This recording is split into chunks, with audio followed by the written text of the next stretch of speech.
ओम शांति। आज का अमृत वेले के लिए पॉइंट है, दुआएं दो और दुआएं लो। बाप दादा कहते, दुआएं किसको मिलती है? जो संतुष्ट रह सबको संतुष्ट करे, उनको दुआएं मिलती है। जो स्वयं संतुष्ट रहकर दूसरों को भी संतुष्ट करते हैं। बाबा कहते, जहाँ संतुष्टता होगी वहाँ दुआएं रहेंगी। जहाँ संतुष्टता होगी वहाँ दुआएं होंगी। और कुछ भी नहीं आता हो तो कोई बात नहीं। बाबा ने कहा, आपको कुछ आता नहीं है तो कोई बात नहीं। भाषण नहीं करना आता है, कोई बात नहीं। सर्व गुण धारण करने में मेहनत लगती हो, सर्व शक्तियों को कंट्रोल करने में मेहनत लगती हो, उसको भी छोड़ दो। लेकिन एक बात यह धारण करो। बाबा ने कहा, अगर आपको गुण धारण करने में मेहनत हो रही है, भाषण करने में मेहनत हो रही है, तो बाबा ने कहा कि शक्तियों को कंट्रोल करने में भी मेहनत हो रही है, तो बाबा ने कहा उसको छोड़ दो। लेकिन एक बात यह याद रखो, धारण करो।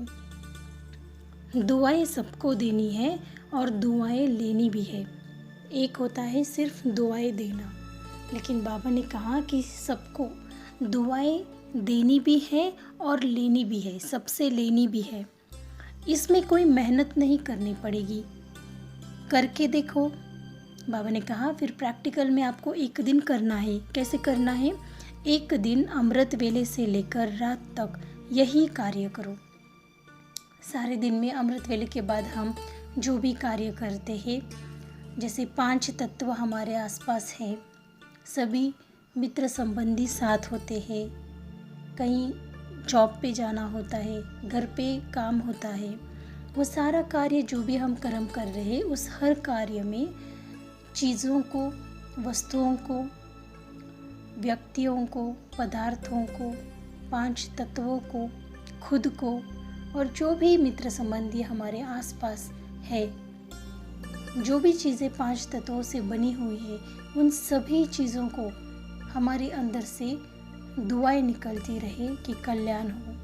जैसे कि इस आत्मा का कल्याण हो। कोई आत्मा, कोई मित्र संबंधी जा रहा है तो उसको देख के हमारे अंदर उसकी विशेषता तो याद आए, या फिर उसने कुछ किया होगा तो वो याद आता है, तो उसका दुआओं का अपोजिट निकल जाता है।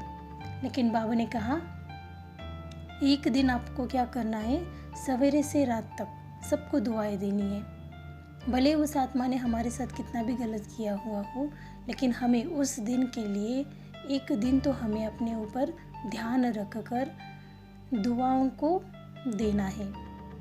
तो बाबा कहते, अमृत वेले, एक दिन अमृत वेले से लेकर रात तक यही कार्य करो। क्या कार्य करना है? दुआएं देनी है और दुआएं लेनी है। फिर रात को चार्ट को चेक करो। बाबा ने कहा सारे दिन में अगर ये आप करेंगे, फिर रात को आपको चेक करना है कि आपका पुरुषार्थ कैसा रहा, सहज रहा या मेहनत वाला रहा। और कुछ भी नहीं करो, लेकिन दुआएं दो और दुआएं लो। बाबा ने कहा भले आपको स्थूल में कुछ कार्य नहीं आता हो, लेकिन ये काम तो हम मनसा से कर सकते हैं, जैसे दुआएं देना और दुआएं लेना। इसमें सब आ जाएगा, दिव्य गुण, शक्तियाँ आप ही आ जाएगी। दुआओं को देना और लेने में बाबा ने कहा आपके पास दिव्य गुण, शक्तियाँ आप ही आ जाएगी। कोई आपको दुख दे तो भी आप उनको दुआएं दो। ये परमात्मा महावाक्य है। बाप दादा कहते कि कोई आपको अगर दुख भी दे रहा हो, फिर भी आपको उसे क्या करना है? दुआएं ही देनी है। तो सहन शक्ति और समाने की शक्ति स्वतः आ जाएगी। जब हम दुआएं देंगे तो हमारे अंदर, बाबा कहते, सहन शक्ति और समाने की शक्ति स्वतः ही आ जाएगी। तो सारा दिन हमें ध्यान रखना है कि सबको दुआएं देनी है और लेनी है। अच्छा, ओम शांति।